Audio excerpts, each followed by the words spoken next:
Hey folks, welcome back to Game Geeks. I'm your host, Kurt Wiegel. Today's episode is a, what do you call four? It's not a duet, it's not a trio, a quartet of books as supplements for the Hunter the Vigil role-playing game for White Wolf Game Studios. Now, they are, in no particular order, this just how I have them laid out here, Spirit Slayers,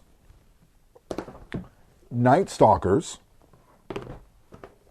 Witchfinders, and finally, World of Darkness Slasher. This is not specifically for Hunter the Vigil, but really, if you've noticed, it kind of follows the same color scheme, and it kind of is, but it isn't. Just like Skin Changers was for Werewolf the Forsaken, but isn't. Anyway, we'll get to that one last, because...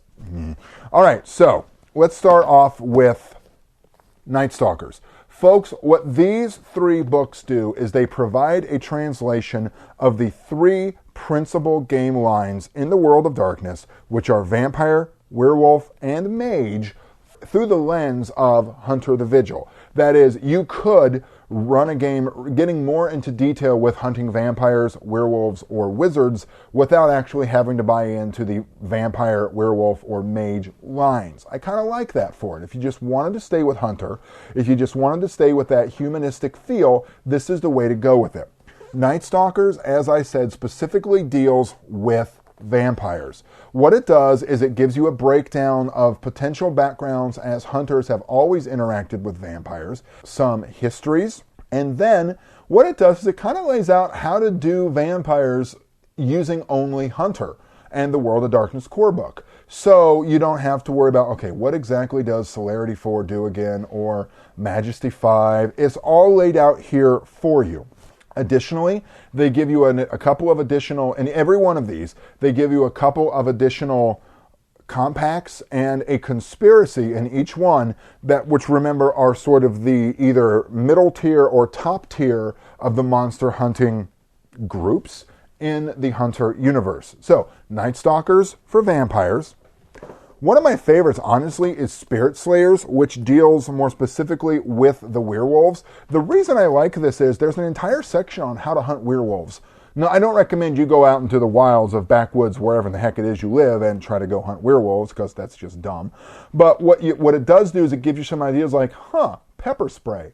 That's not a bad idea. If a werewolf has a better sense of smell, the pepper spray is going to be more distracting for them than it might be for, I don't know, your average person. I also got the idea in one of my recent games that somebody is wearing studded armor, but it's studded with silver. So when the werewolf bites you, yeah, it's going to hurt like heck, and it's probably going to hurt you really bad, but guess what? They're not going to like getting a mouthful of silver either.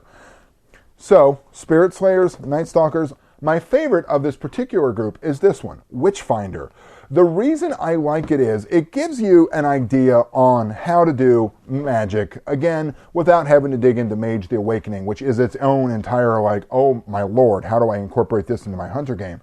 But then the conspiracy, the highest tier of the fighter groups that you deal with in Hunter, the conspiracy in this game is the Knights of St. George, and it gives you an entirely new set of magic rules using the Goetic arts, which is sort of dealing with your own inner demons and your own inner darkness to force magic and using that against the darkness itself.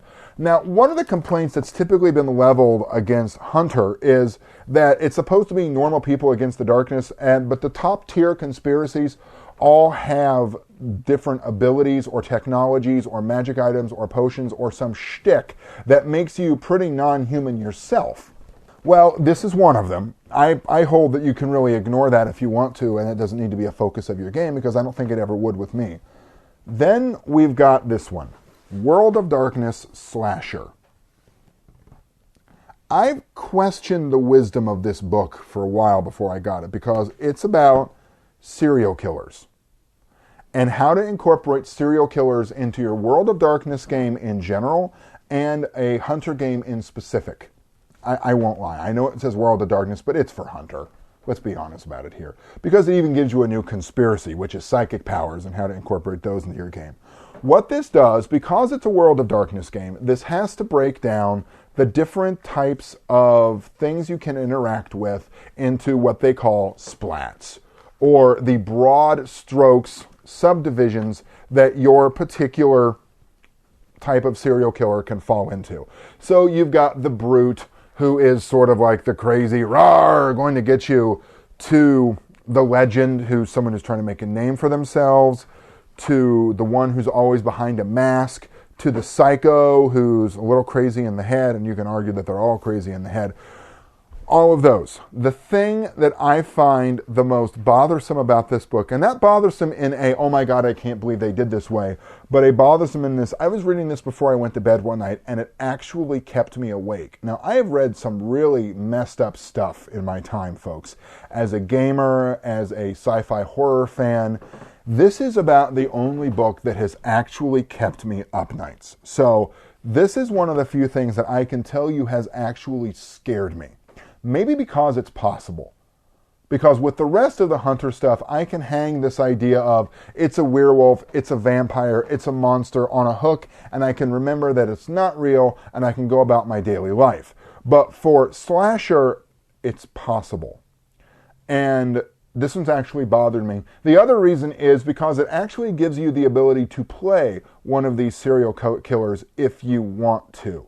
Which, this is the point where I question the wisdom of the game. Not because I think people are going to put on a big welding mask and go out and start killing people, but because it's just really, I suppose this is the level of disturbingness and the level of personal fear that all of the World of Darkness games are supposed to bring out in people. It just took getting to this one before it really bothered me, and I don't know what that says about me.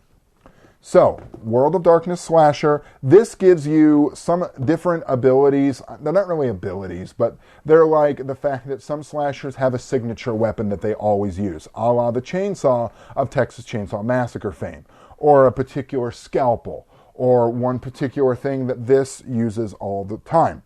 The conspiracy that's introduced here, the Vascu, the case studies that they give for each one of these along the way, sort of a description of a particular bad guy, a particular serial killer, and how they hunted that down.